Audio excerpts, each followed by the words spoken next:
We're heading into our second panel of the day. It's our Fueling Growth panel, and we're going to be putting some service providers, people out there that are helping you as entrepreneurs be as successful as you would like to be and reach your aspirations. So we're putting them in the hot seat this afternoon to answer some questions about how they're supporting the community and how and what more you'd like to see and how you want to be helped. So with that, I'm going to start introducing our panel, and I'm going to start out with our moderator. Oh, she's grabbing her water. I'm making you move fast, Shashi. So I'd love to introduce you to our moderator, Shashi Bell. She has been a longtime friend of AWE, previously board chair, recipient of our Celebration of Achievement Award, an incredible entrepreneur, and just a fantastic human that I'm really grateful to have as a mentor and a friend. So with that, Shashi, can you come up and join us?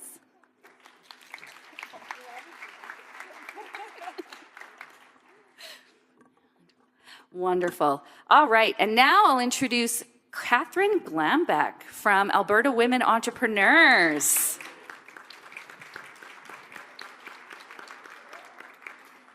Welcome, Catherine, and her fabulous boots that we were talking about earlier. Next, we have Bontu Galata from she's the Entrepreneur Ecosystem Strategist at ATB. Welcome. Juliet Cruz from BDC. Fantastic. And Lindsay, actually not Lindsay Stewart, Allison Kirkland from WEOC. I should have known that. Welcome.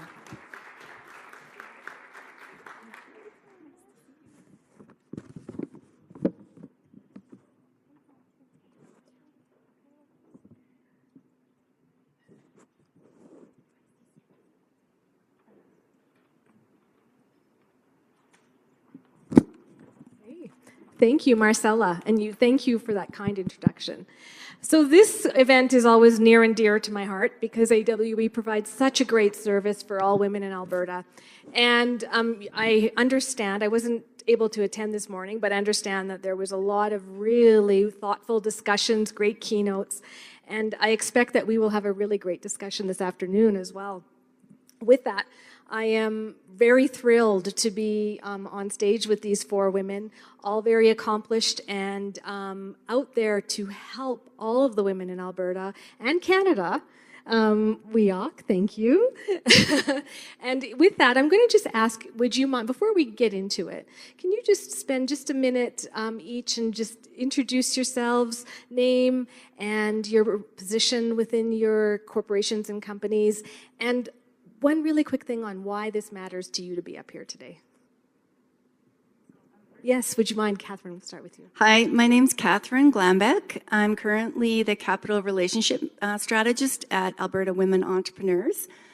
I've been helping entrepreneurs in my various capacities. I was with ATB at their Entrepreneur Center for a while over the last several years, and it is just my greatest pleasure now as a former entrepreneur myself to be able to actually get out there and advise. And, you know, I say, what is the one thing that most entrepreneurs really need help with, and that's accessing capital. And now in this role, I'm able to help with that. So it's just a great pleasure for me to be able to do that. Thank you. Bontu. Awesome, thank you. Good afternoon, everyone. My name is Bontu, and I am the Entrepreneur Ecosystem Strategist at ATB. And there's two parts to my role, and Catherine and I used to previously work together. So it's great to be on the panel with Catherine here as well. But two parts to my role. So first part is building relationships with ecosystem partners. So partners that are supporting entrepreneurs and just building relationship with them. And then the second part is educating and providing support, educational content to entrepreneurs. So I do a lot of workshops and facilitation around everything that Tanya talked about this morning. So understanding your numbers and what's actually required in order to be bankable at any financial institution, really. So that's, one of the things that I do. And the reason why I do it is I did suffer through an MBA of entrepreneurship and innovation. So I pretty much live, eat, drink entrepreneurship. I've got a couple of businesses on the go as well. So I've got a passion for entrepreneurship, and the educational piece is always something that is sort of my way to give back. So that's one of the reasons why I do it. So thanks for having me here. Thank you. Good afternoon. I'm Juliette Cruz. Thanks, Steph. ATB is in the house. So I've worked with entrepreneurs for over 20 years. I'm from the Philippines. Even there, I was in banking, doing a lot of business loans. The last 11 years, I've been with BDC. BDC is actually 80 years on Monday. So today, I wasn't here in the morning. I would have loved to be here, but we were having our celebration. So my role as a senior account manager at BDC is to help entrepreneurs. I belong to the financing arm of BDC, and basically anything that you need for your business. If you're a startup business, we can do up to $250,000. If you need working capital, equipment loans, commercial real estate for your space, so that you become your own, landlord and not have to pay somebody else all the time. And that's my role. We also have finance advisory services, and Tanya, one of the speakers this morning, she's part of that group that delivers some of the solutions for to make your business grow some more, and basically to fill in the gaps in terms of what's lacking in the business to help you become better entrepreneurs and become more growing businesses. Great. Thank you. Hi, everyone. I'm Alison Kirkland, and I'm the CEO of the Women's Enterprise Organizations of Canada. And we're sort of two roles at WEOC, which we're going to call it from now on, just because it's a mouthful. One is an association of organizations that work specifically with women entrepreneurs. So another fangirl of AWE, who is one of our members, and Marcella is also the chair of our board. And we also administer a national loan fund for women entrepreneurs, and try and fill in the gaps for women who may not be able to access capital anywhere else. So that's a quick overview of what we do. I've been in this ecosystem for over 20 years as well, and it's just an ecosystem. Once you're in, you can't leave, because you're so passionate about supporting women and see all the amazing things that they do, and just helping them, take it to the next level. And so that's why I do it. I love it. Well, thank you. So as you can see, the panel consists of people that will give you access to money with interest, and people that will give you access to money with education. And the whole point of this hour is for you to ask as many questions as you can and utilize the acumen that is going to be up here as well. So with that, I'm going to put you four ladies on the hot seat right away, because I am an entrepreneur. I've been an entrepreneur at heart ever since I was an immigrant to Canada. And access to capital, as we all know in this room, is the biggest thing we talk about constantly. It's the bottleneck to our business, and it's also the accelerator to our business. Even just sitting at lunch at our table with we were talking about tech stacks. We're talking about all the things, the women were at the table, we're talking about the things that they want to do, need to do, have to do in order to grow their business. And probably the stopgap is the money, the requirement, whether that is to grow and go further. So with that in mind, with that, knowing that money is the biggest question on all of our minds, in what ways would you say that you're providing the most value to women entrepreneurs specifically, and how are you helping break down those barriers for women to access and unlock that capital? Juliette, can we start with you? Yeah. So basically, BDC is committed to helping entrepreneurs. For our Inclusive Entrepreneurship Program, which is launched this year, we're basically looking at female entrepreneurs, Indigenous and Black entrepreneurs as part of this program. We are basically having some breaks in fees. You know how it is when you apply for a loan, there's application fees you have to pay and all that stuff. So there's annual review fees you have to pay. Those things are waived for this program. If your business has a revenue of 3 million and under, you can participate in this program. You can be an existing business, a startup business, and all that.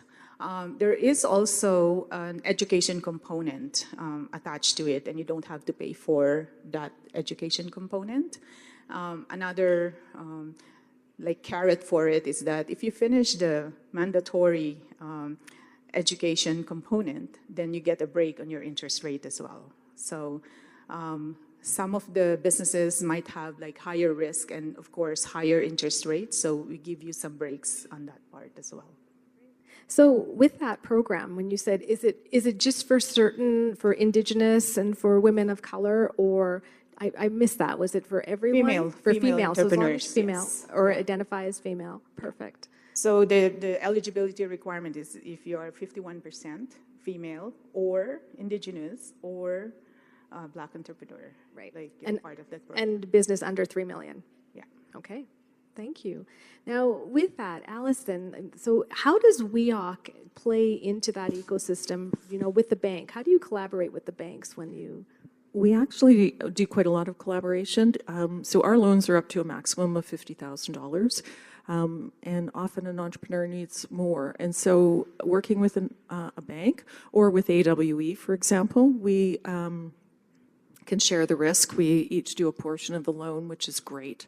And it's really, for us, the whole idea behind the initiative was to support women who just could not access capital elsewhere. And so that's really what the gap was for us. So it might be newcomer women, women with very low credit scores or no credit scores, or they may be in a industry or at a business stage that is just at a higher risk level than another institution may want to take on.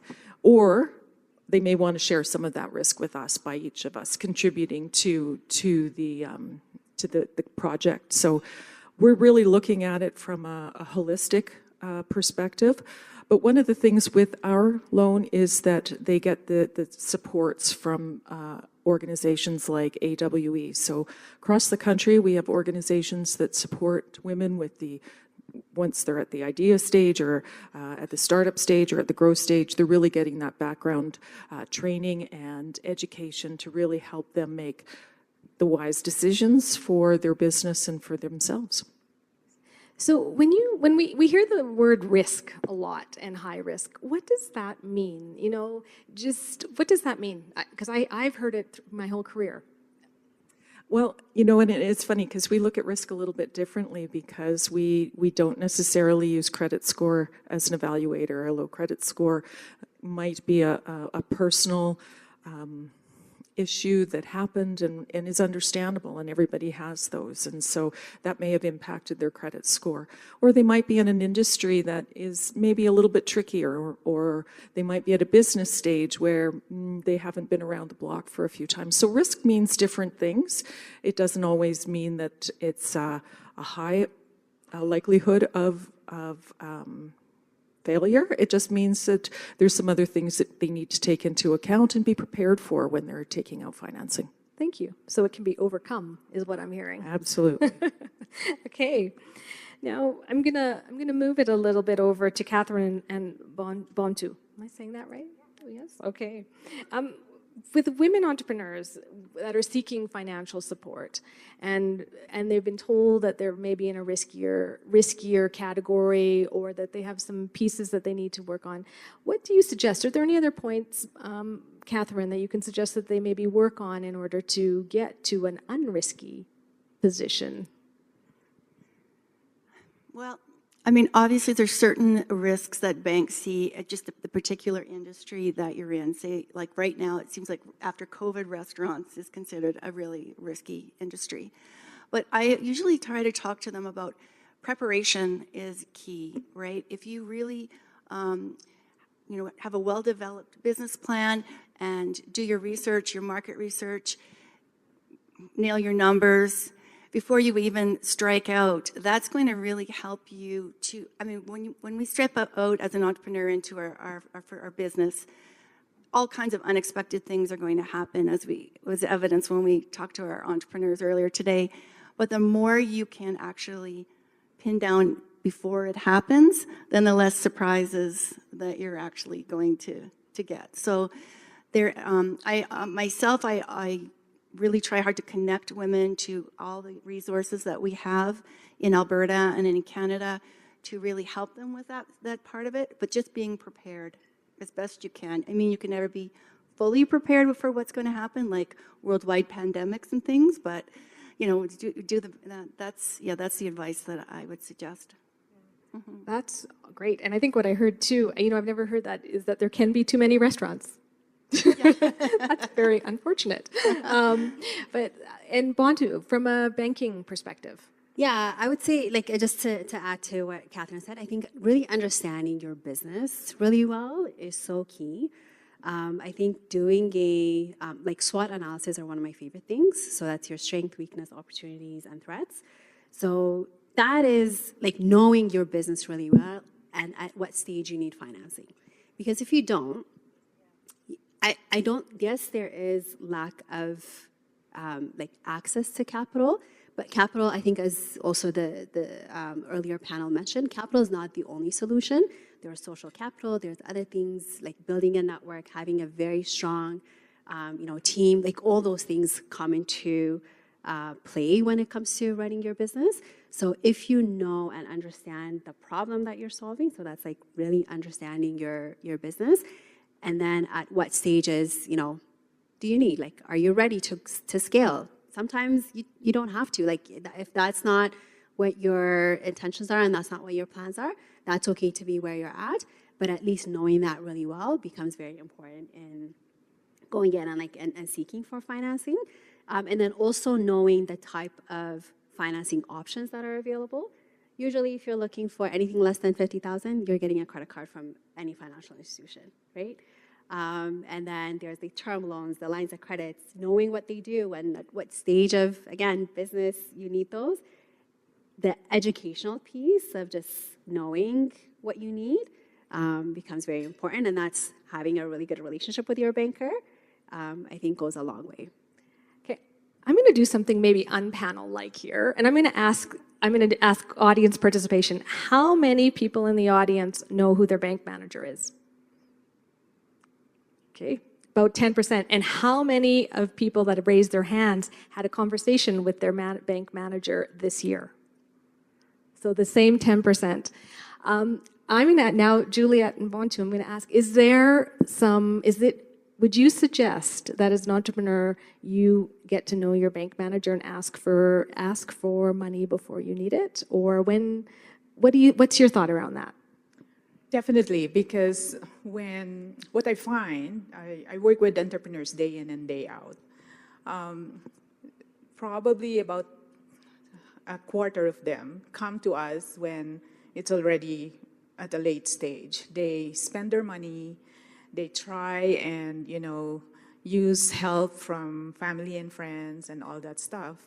And then once they do that and all of their resources are all tapped out, they come for a loan and then we can't help them. So at the very early stage, it's always prudent to have more capital available, even if you don't think you will need all of it, so that if something happens, if there's unforeseen events and all that unexpected stuff happens, then you still have the capital, and then you're not scrambling for funding.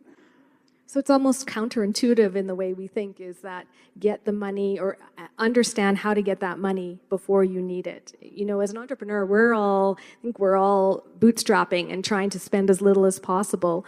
And it's a good reminder to just access the money sometimes before. It's not a bad thing to have a bit of a cash pile.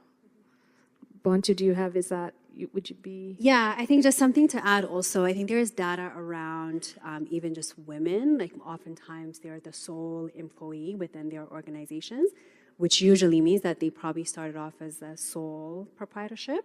that means you're relying on your personal finances, so you're already in debt on the personal side. So when you are going in and seeking business financing, you can't debt service, so your ratios are a little off. So then now you're stuck with having to continue with the personal side because you just can't qualify for a business loan. So again, it's that understanding of, you know, the business itself. But yeah, like it is a bit of a challenge for women in general. If I can just add one little comment, is also it doesn't necessarily mean getting money from the bank or getting money from BDC. It means developing a relationship. So, okay, I'm going to set up my business account. They may give me a business credit card, small line of credit. But now I have a relationship. Now I have someone I can go to and say, hey, okay, we've got this opportunity we want to jump on. Can you lend us the money?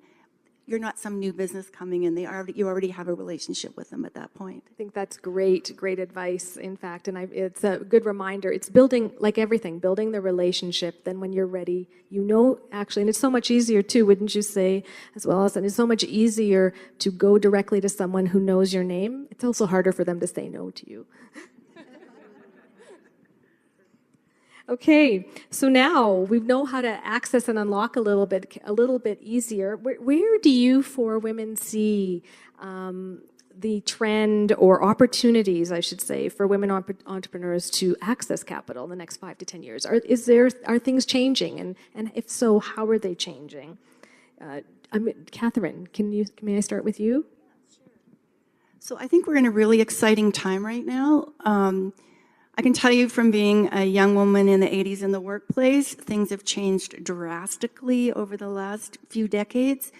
There's a real corporate strategy around diversity, funding and lending. Like corporations have their triple bottom line now. They want to say, oh yes, we're investing in diverse companies, diversity, including women. And also there's all these government initiatives, a lot of them you've heard about today, organizations like WEOC and Alberta Women Entrepreneurs, many of the larger banking institutions like, BDC, ATB have also embraced that sort of diversity section. Are we 100% equal with men?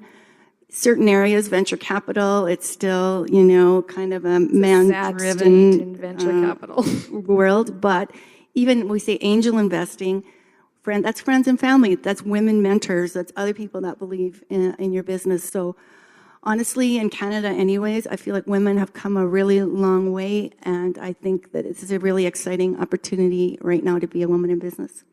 Yeah. Juliet, I'm going to come to you. I'm going to add, Alison, I'd love to ask you something, because Canada is such a big place. So in relation to this question about what's coming up or things changing, do you see differences in provinces across Canada, or do you kind of look at Canada as a whole?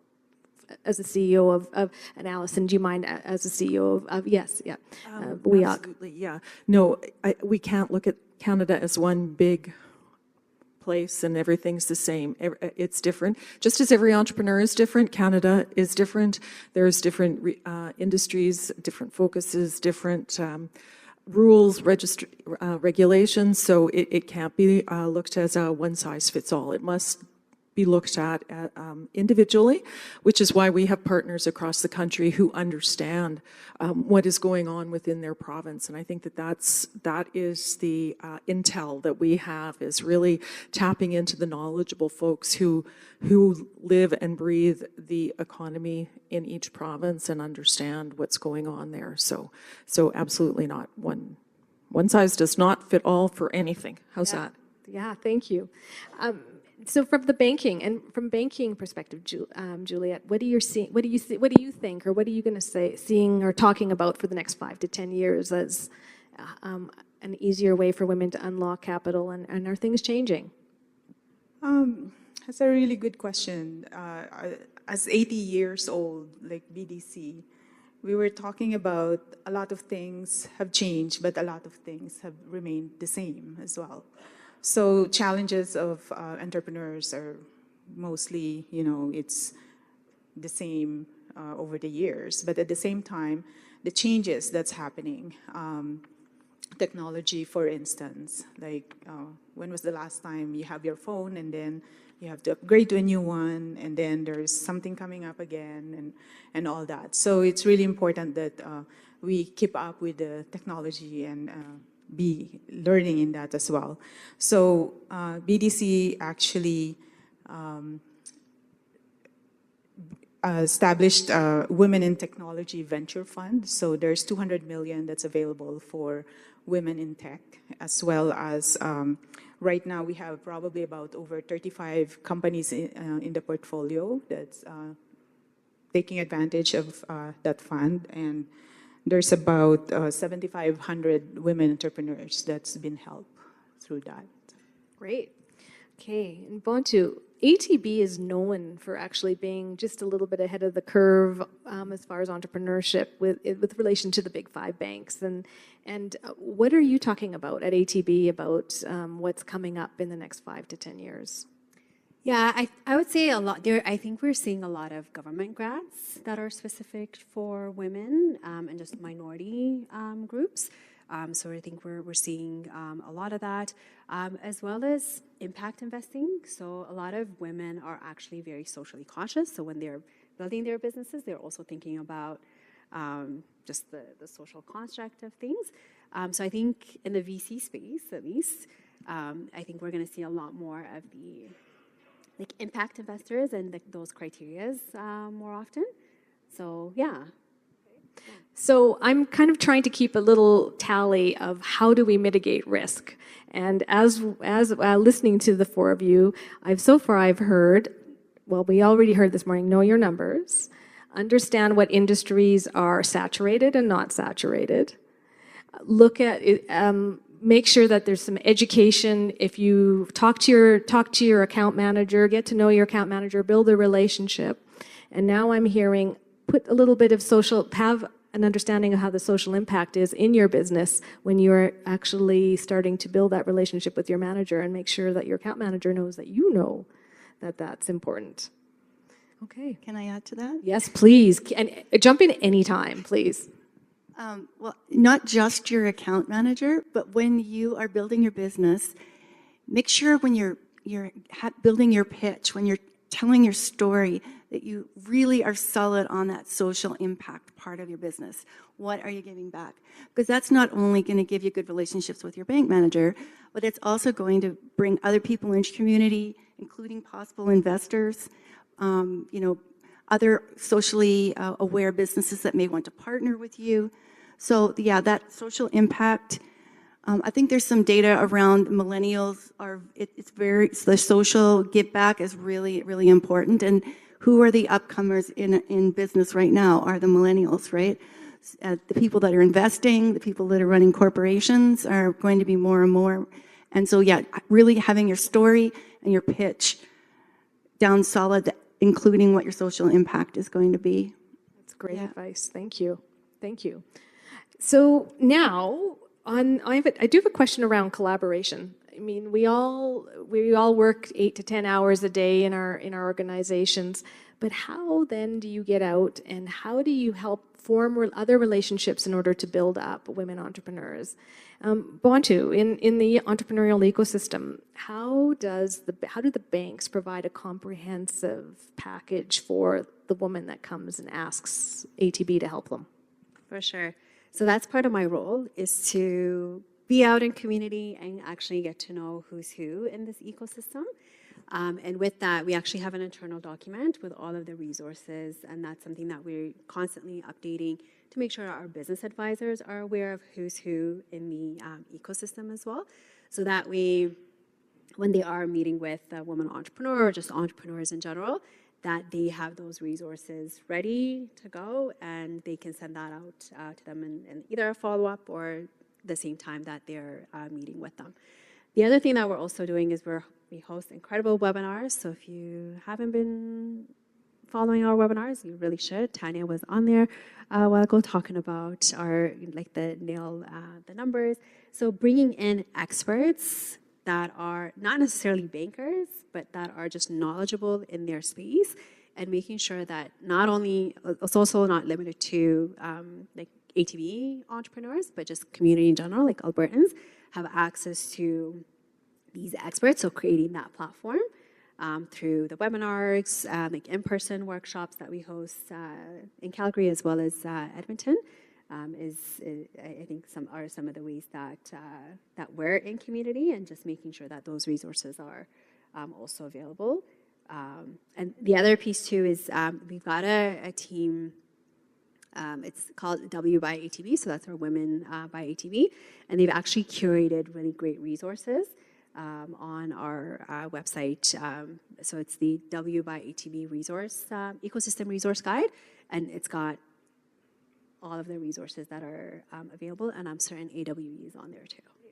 And I'm not sure how many of you are aware of the evening events that ATB has around in the entrepreneurial ecosystem, but they really have some, I've been to a couple, and they are great, and I love what they do is they just focus on one idea for that night. It's not a plethora of things, it's here's what we're talking about for the next 2 hours. They bring in industry experts, and there's a lot of great takeaways. So, and they're usually free.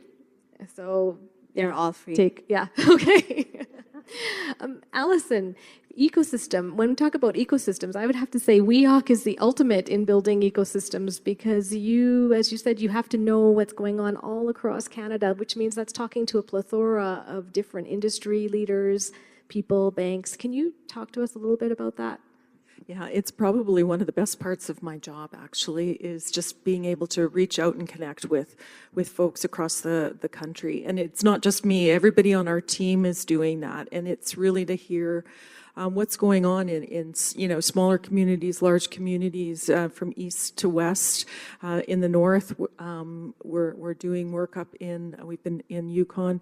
And it's really just, and I think Badu said it, it's talking to the experts and getting that perspective. So while there's the banking information and the financial information, there's also the industry information. So we work with the Food Processors of Association of Canada, for example, who are working directly with entrepreneurs who are looking to do, or who are working in the food industry or in agriculture and all of those things. So it's trying to marry all of those perspectives and understand, and then take some of that out to our community.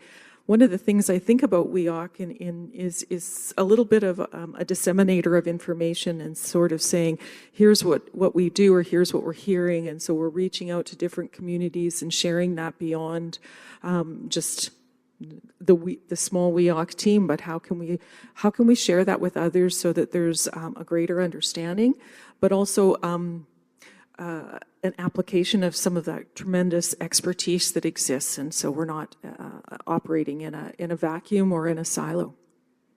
Thank you. BDC also does a lot around, and then not just providing funds, but education. What part of the ecosystem does BDC play in, and how do you see that? How are they also trying to expand? Like, what's the expansion plans for that? Yeah, so BDC is a federal crown corporation, so we are across Canada as well. We have 200 business centers all over the country, but at the same time, we can't do them all. So partnerships with all 3 others in the panel, we have that. We have partnerships with chartered banks, EDC, our sister company, FCC, we have those as well, and all the others.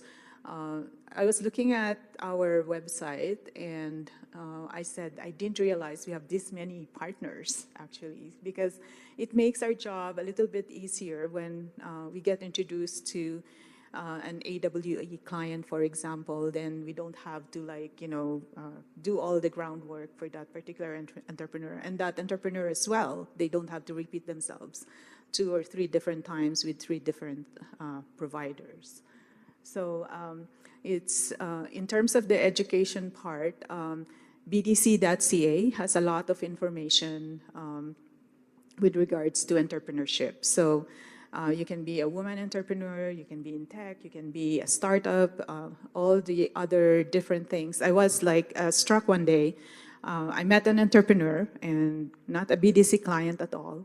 And the one thing that he said was that you BDC.ca is my go-to person, my go-to site for everything about my business, because he was like saying he's learning a lot just by reading the articles, the economic newsletters. And so I was just struck that we have that reach for all the entrepreneurs. So. Thank you. So another thing I heard is ensure you keep up with the education. So I would like to open this up to the whole panel.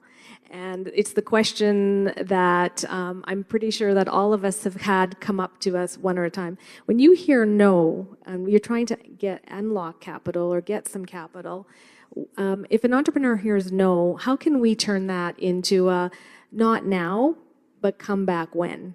And what would you suggest? What are some tips and tricks that you would suggest that an entrepreneur do in order to turn the no to a yes to get capital? Anyone would like to start? I can start. Okay. I mean, in my previous roles in various different financial organizations, that was something we definitely strove for, was to never say no, just not right now. But within Alberta Women Entrepreneurs or the ecosystem in general, there are so many resources to help you get to that point where it can be a yes. If you go to a bank and they say no, it's really important to understand why they said no. Because maybe we can help you work on your credit score. Maybe we can, maybe it wasn't the right timing, that there was just a few steps that you needed. Perhaps I can connect you with people to help you do that, or I can help you myself, or any of these lovely ladies. And so really understanding why they said no is important, but really being able to access through whoever your connections are, BDC, ATB, WEOC, AWE, to help you. Because we have the resources, we have the connections that we can actually get you to the point where you need to go. Love that. And the credit score, that's a big one. I don't think, because we're personally on the line, and you just don't even realize that effect. And so understanding that. Well, honestly, I used to be asked to come out and speak to an immigrant women in entrepreneurship program at the University of Calgary.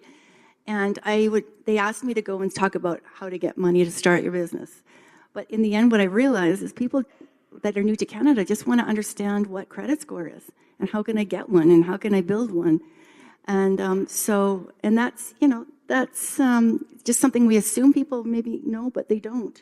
So if you know that that's what you need to eventually get funding, then that's our job in the ecosystem to help you figure that out. Thank you. Yeah. That's a valuable thing to keep in mind. Yeah. Allison, you had... Yeah, I was just going to say that everybody who's in this ecosystem wants to support women entrepreneurs, and everybody's enthusiastic. So they're not just saying no for the sake of saying no. They're saying no for a good reason. Yeah. And so listen to them and don't, take it to heart what they've said and dig into that and make some adjustments to respond to those things, because they're often the experts. They're the ones who can see it with without the blinders on, without just their heart is in it, but not maybe as much as the entrepreneur. So they can have a little bit more of a 30,000 look at the business and understand and spot some of the challenges and listen to them and take that into your advisement. Yeah. No is not right now, as you said, but come back soon.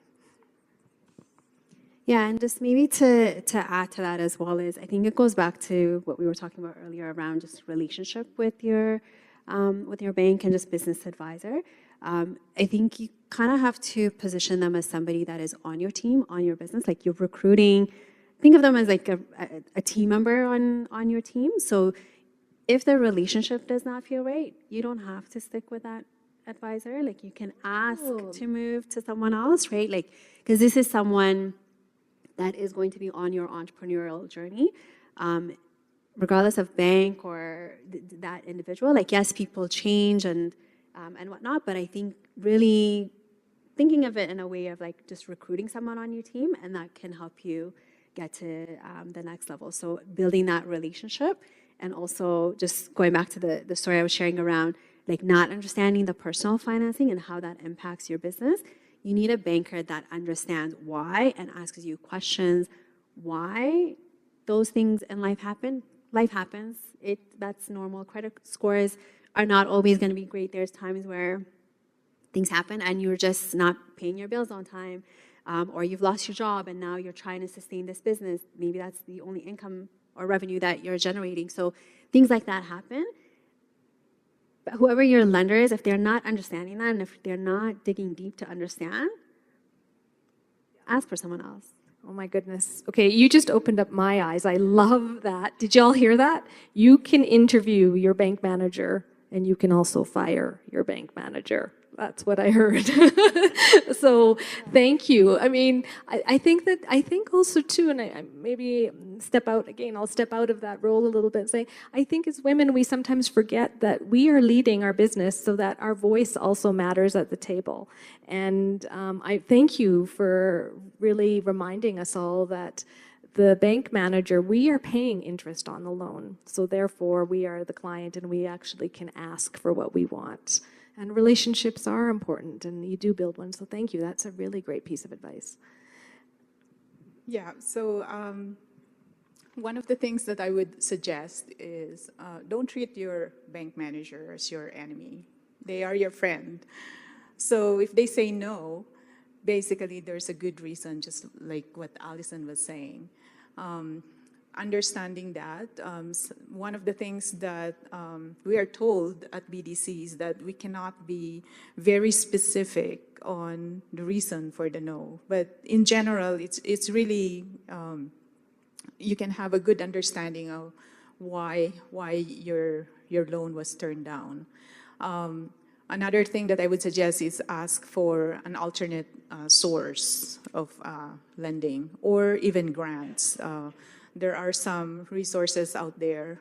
We have some relationships with partners that can basically help with the grants information or alternate lending information as well. So getting a no doesn't mean the end of the world. I have had some clients where I said no. I really believed in that project, in that business, but at the same time, it just didn't fit the criteria at that point in time. Fast forward a couple of years, she basically had financial statements and was able to prove that this business works. And she came back and got approved for a loan. So, and in the meantime, in between that period, she was usually in touch and she would say, you know, Juliet, I'm doing this. What do you think? And getting some feedback from your banker would help because they know you, basically. So. Thank you. That's all great pieces of advice, and you can tell that your hearts are all in it. And on that, I mean, just listening to the four of you in the last 45 minutes, you can tell that you're passionate about helping other women succeed. So with that in mind, is there a success story or something that just sticks out in your mind of someone that's crossed your path and you want to share their story? Do anybody? I'm going to pass the floor. Allison, you look like there's something on your mind. So, yes. You know, there's so many amazing stories, and it's hard to pick just one. But it's the women who just keep grinding it out, and it's a grind for everybody. But they just keep trying, and they stay in touch with us if they run into a little glitch, and you know, we're there to support them. So. It's really hard to pick one because they're all amazing, and they all enter it with their heart and soul, and really believe in what they're doing, and are often doing it not just for themselves but for their community. So, I'm sorry, I am putting you all on the hot seat, but Well, I was going to say it's easy for me because we saw some amazing success stories come through here this morning, and many of them. Through our educational supports or financial supports at Alberta Women Entrepreneurs. And they like, just think of the numbers Marcella told us about. There's like many, many, many more just like them that are just working hard and killing it. And so, like you say, it's hard to pin down just one, but we obviously had a first-hand view of a few this morning. Yeah. thank you. Yeah, and I think for us as well, I think there's a lot of collaboration that happens in the back end. with BDC, AW, like there's a lot of referrals that go back and forth, and seeing a lot of those success stories where you're not alone, like you're, you know, like, and again, like having that relationship is very important, but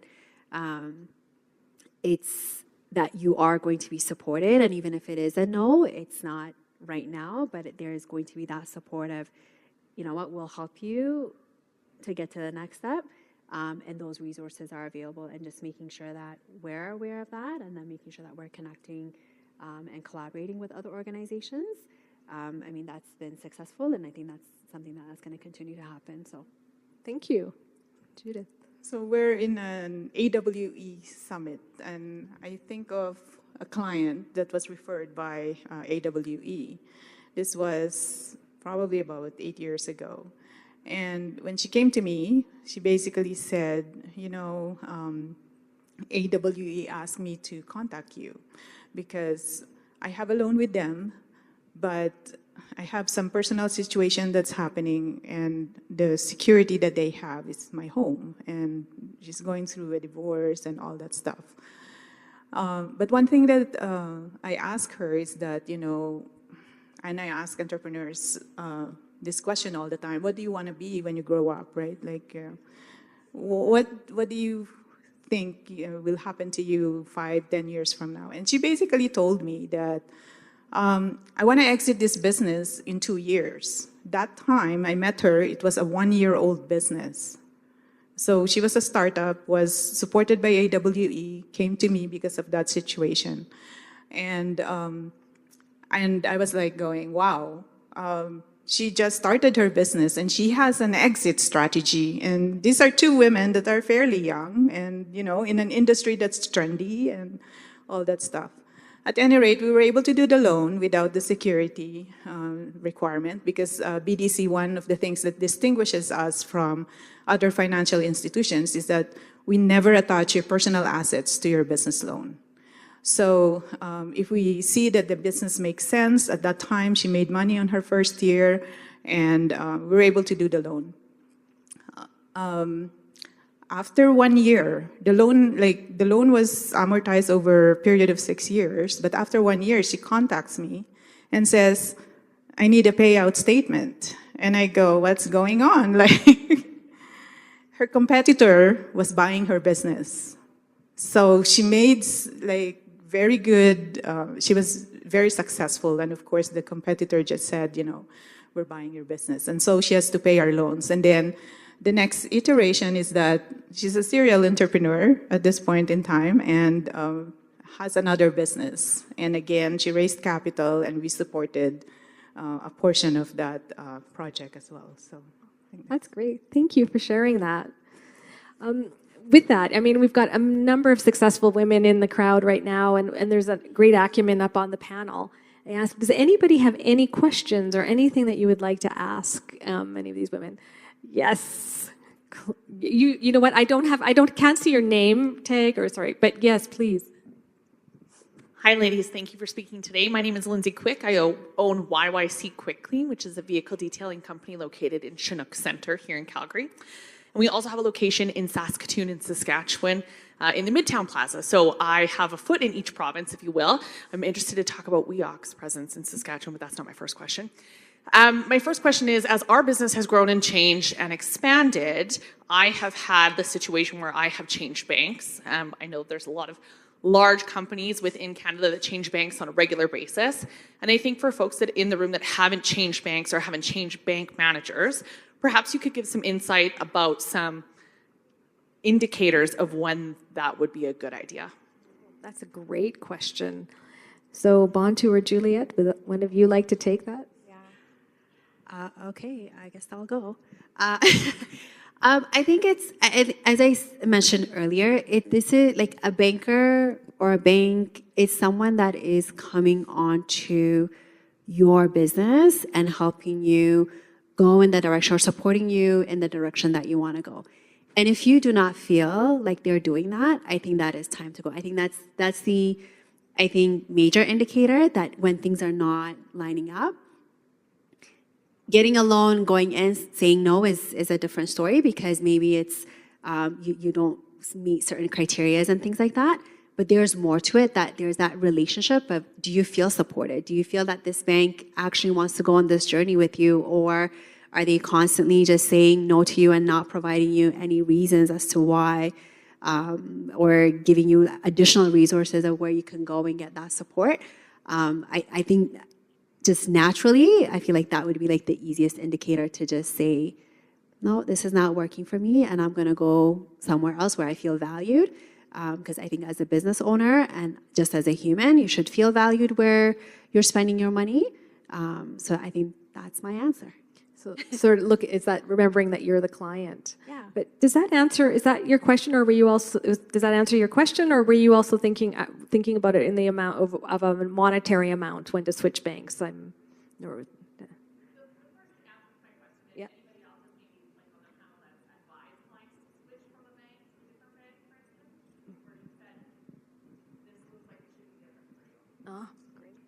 I honestly have had clients in the past where they've just really needed like a larger operating line of credit or something like that because their business has grown, and the little startup that they were when they first started and the relationship they developed with that bank, and like they still won't give them more than, say, a $3,000 line of credit or something.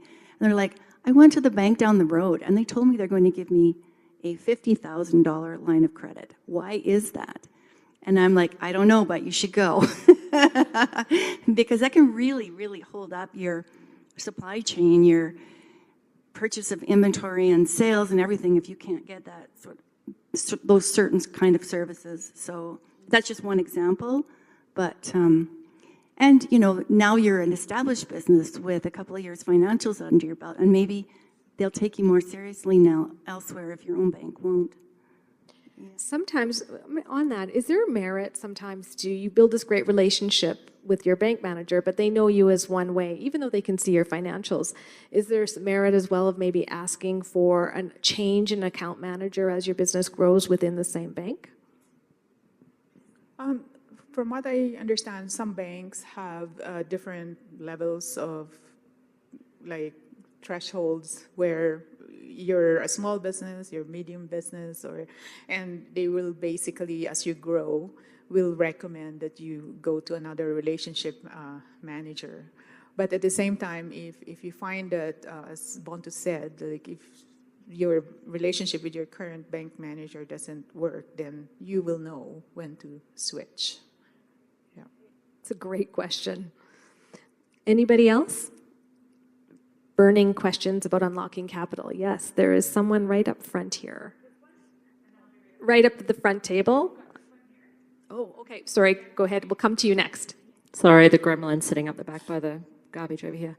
My name's Christina Ovcharek. I founded and own Excel Brewco. We're Canada's first all-women and queer-founded brewing company. If anybody wants to come and talk to me about firing their banks, I'm in the process of it right now, so please feel free to come and talk to me. I have two parts to my question. You talked about non-traditional financing through grants. One of the biggest barriers to access to that, especially those of us who are women, us in the room, gender diverse, new Canadians, as you can tell, I'm not born around here. We may have lost our jobs to COVID, and we may have also left the industries or the careers in which we've worked in for an X period of time to raise families, have children, and whatever else. Therefore, a lot of the times, your credit score has dropped, your TDR rating is screwed, you're supporting a family, you may not have secondary incomes at home. Now, all of these things are based on late-stage capitalism, patriarchal structures. So A, what's going on inside your traditional structures or non-traditional structures that challenge the current rate at which we get a interest put onto our loans, which we always pay more, we get less, and we pay more for that. The second one is, if we get a grant, what is out there to help us fund that grant? Because that has been huge barriers to access for myself. I'm in an industry that is mechanical engineering. I'm also not seen as STEM because the product of what I is a consumer package product. So I don't have the money to be able to get a $50,000 grant because I don't have $50,000. So what is out there to cushion that and to bridge that gap? But also what's going inside in systems and who is challenging that we can get really fair interest rates, because we're not bad lenders. We just haven't had the capital, we haven't had the time, and we haven't had the access. Okay, that's there's. Yes, Alice. it's a tremendous question, and it's something that we're really looking into as a national organization, but we're also looking at doing things differently. And I think you're right. A lot of the processes have been in place for years when the business community was very different. So we're looking at things like credit score. And are they an indicator of repayment, or is it an easier tool to be used, for something that's really large, a large financial institution? So we're looking at that. We're also looking at things like, just the interaction and the respect that women entrepreneurs get or don't get in an organization. And I think that that's why Alberta Women Entrepreneurs and our colleagues across the country are so important, because they recognize that women doing business is different, and they have different needs and require different supports, and they're managing a million things in addition to their business. So it's that understanding. So one of the roles that we take on and that we're really trying to reinforce, and it's a slow journey, but I think we're making progress, is to say you have to look at what's happening in the economy. You have to look at what the practices and processes that you're doing. One of the things we took on when we implemented our loan fund was to say, what is the application process like? We only ask for things that we use. We don't ask for extra information that doesn't really have a bearing on the process. So it's really trying to streamline it, to really look at what you need, and then hopefully we did our first loan just under 2 years ago. So we've now got the data that we're starting to be able to analyze and share. We're going to share that with other organizations and say, here's what we're finding. Here are the trends that we're noticing. And hopefully that's a step towards equalizing or evening the playing field. Thank you. And thank you for that question. Almost sounds like maybe you might connect with Allison at the end and pick her brain a little bit more, because I feel like there was something specific in there as well, or immediate. Yeah. Okay, I think there is a question up front, and then would you mind giving the microphone to the table to your left once you're done? Because I think there was a question there too. Thank you. Hi. So my name is Gurjeet Sura, and I'm a banker. I worked for Scotiabank 12 years, and now I work for a financial planning firm, so IG Wealth Management. My question is, and I'm a business owner. I owned liquor stores in the past, and I have a few other businesses which I run. My question is regarding the financial statement. So, for example, I sold one business. I sold one liquor store. And then the question I always ask is like, show us your financials for your last 2 years, right? So, and the way we do it, I have another corporation, and I want to keep things simpler, like, okay, this organization, like this liquor store under this corporation. So when you don't have financials, and most of the time you don't want to show too much income on those financial statements, so how would you approach? Like I dealt with BDC. So BDC was the first one, gave me the loan for the first liquor store, and then I deal with ATB, and I know RBC, Scotia, everybody's like how they deal. But this is the one thing especially all of us are business owners, and the one thing about the financial statement, when you talk to the accountant and they ask you, what's the purpose of this, right? So then you say, this is for the loan. And then I always tell him, like, let's be transparent, whatever we have, and we want to show that, right? But then you come from the banking side, from the approval side, what are some of the things, what are some of those key points that for all the business owners that we can take away, and then maybe think about it, and then next year when we are closing those financial statements at the end of the year, what are the key points and the things we should keep in mind? So that would be my question. Thank you. I see, and I'm sure that you ladies also see this a lot, is that our accountants can be very tax focused. They want to save us money on taxes at all cost, right? But sometimes that doesn't work to our advantage when we're going to get financing. I mean, I literally had a client last week where their accountant wrote off half of their $250,000 leasehold improvements in their first year of business, which means they'll run at a loss for a very long time and will never have to pay taxes. But now they have a negative $250,000 in their retained earnings. Like, how are you going to go out and get funding with that, right? And we even worked with him and he wouldn't change his mind. But again, you can fire accountants too, right?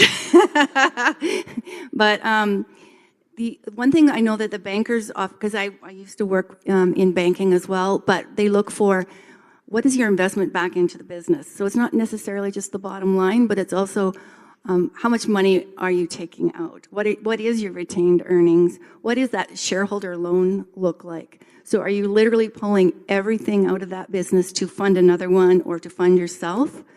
So, you know, there's definitely about finding that balance there in, yes, like, you know, making it definitely tax viable, but also showing the true value of the business in your balance sheet and your bottom line. So does that cover it then? Yeah. Yeah, so that would be my take on it. Yeah.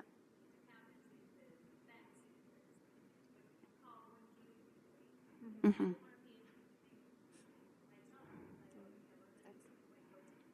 Mm-hmm.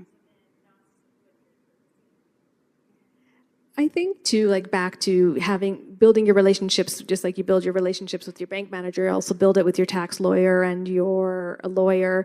I think at this point, if you have multiple businesses, probably then it becomes a meeting of a summit every month, and you bring all those people together and you decide, like you said, what are your goals for year 1, year 3, year 5, and then that'll dictate if you're tax planning or if you're in growth, and then that helps with some of that too. I'm assuming. Okay, I think there's a question.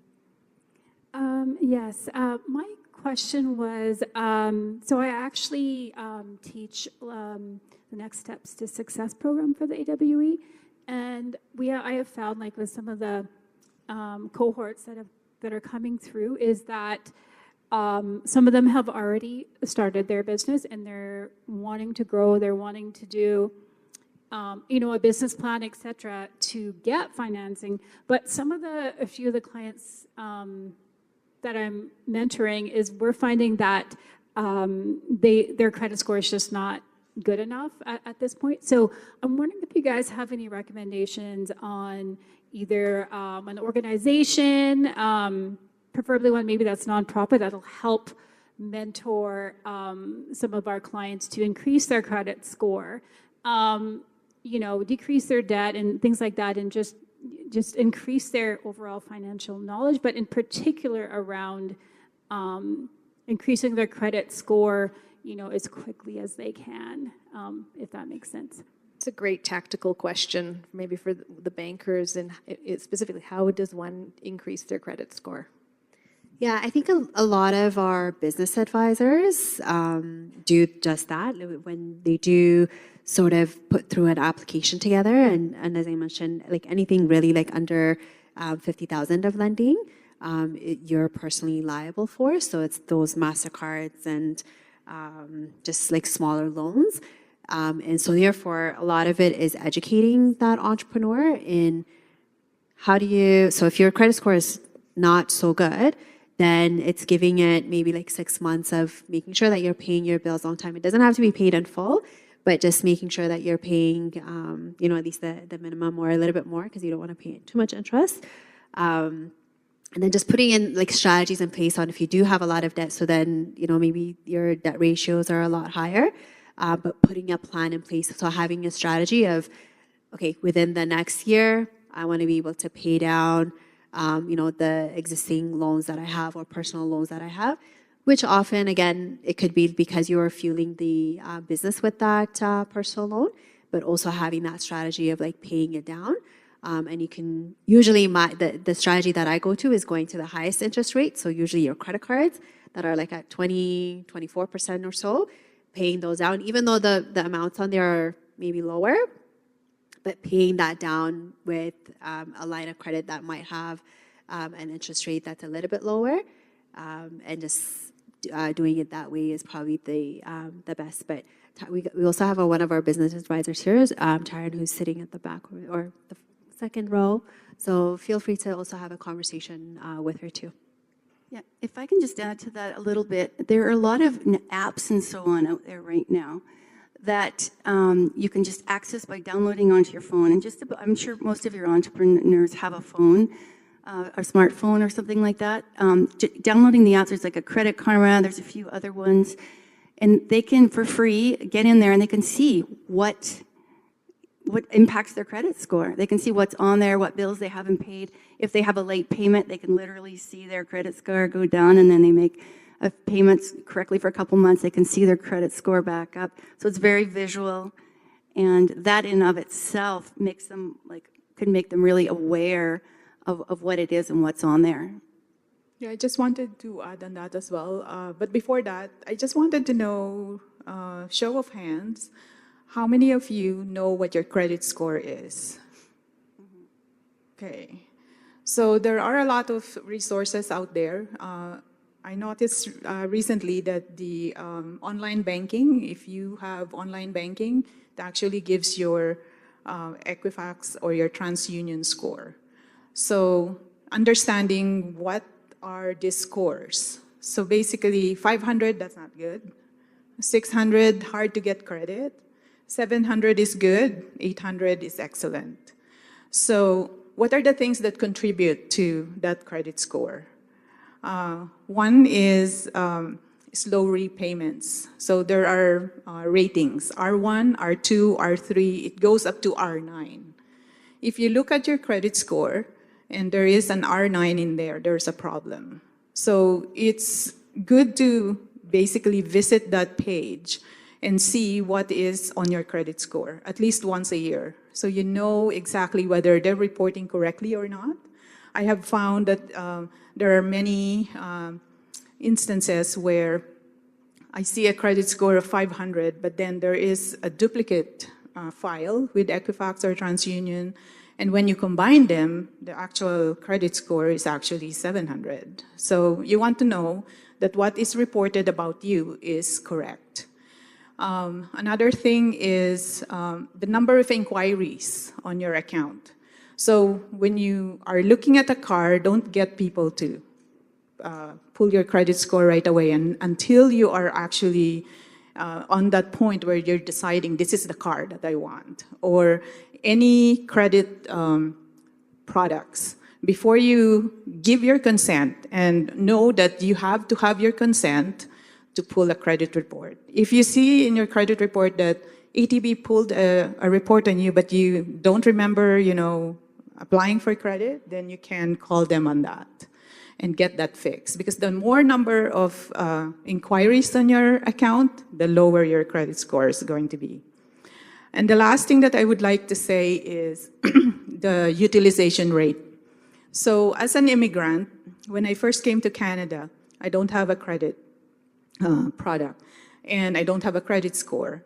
And then one of the things over the years that my banker told me is that you should close all of these credit products because there's too many and you don't need them, you're not utilizing them.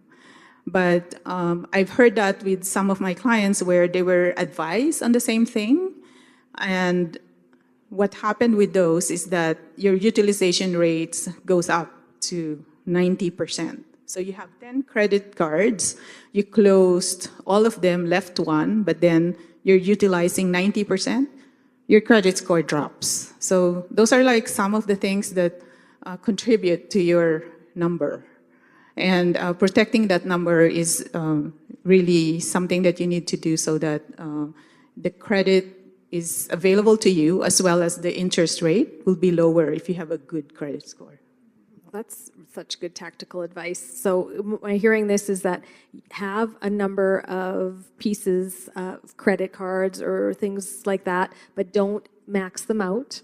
Just keep them open and understand and use one diligently, but keep the others open. Is that? Yeah, I want to say that depending on your personal habits, if you are a spender, you know that the money is there and you will spend it, then yes, close those credit cards. But if you are like, I have this for emergencies. If something happens, then I can access this. So it's there. And utilize it at least once a year and pay it off. Like, do not keep balances on those. Great, thank you. It's much better to have a $3,000 credit card that you only use up to $2,000 than it is to have a $1,000 credit card that's at the max all the time. Perfect. Yeah. Thank you so much. Well, with that, I want to thank you for women for joining us and for being so passionate about women entrepreneurs in Alberta and Canada. And it's really what makes, when we talk about ecosystems, you're it. And thank you.